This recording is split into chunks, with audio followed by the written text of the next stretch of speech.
Many of our seminaries are under financial pressure, and in part this pressure has translated into large student loan balances when people complete their M.Divs. And in a world where assistant positions with high five-figure salaries are beginning to recede, they find themselves unable to repay those loans in a timely fashion.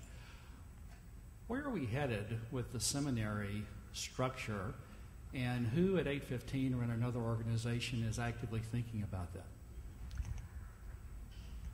We live in an era when fewer than half of the priestly ordinands in any year have done a traditional 3-year Episcopal seminary formation process, residential process,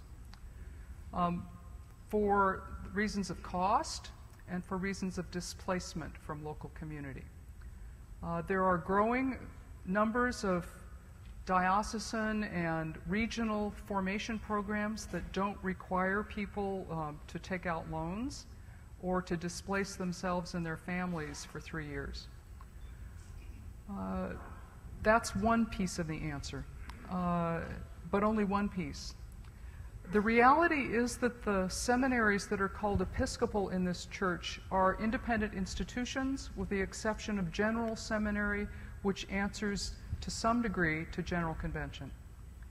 They're independent operators. The deans of those seminaries have, on and off, had conversations with each other about strategy for serving the theological education needs of the church. They're beginning to realize that lay leaders are hungry for more availability of theological education, but most of them aren't willing and able to displace themselves for a year or 3 years. Distance education is burgeoning. A couple of them are doing really effective work in that area. Contextual education remains a challenge. We have growing numbers of Latino congregations across this church and other immigrant congregations, and we have really not yet adequate resources for forming lay and clergy leaders for those communities. I think our theological education and formation is also going to be more dispersed in coming years to answer contextual needs, to answer the needs of different kinds of Galilees. Who's talking about this? The bishops are talking about this. At times, the seminaries themselves are talking about this. But the responses are coming out of diocesan initiatives and regional initiatives of several dioceses together.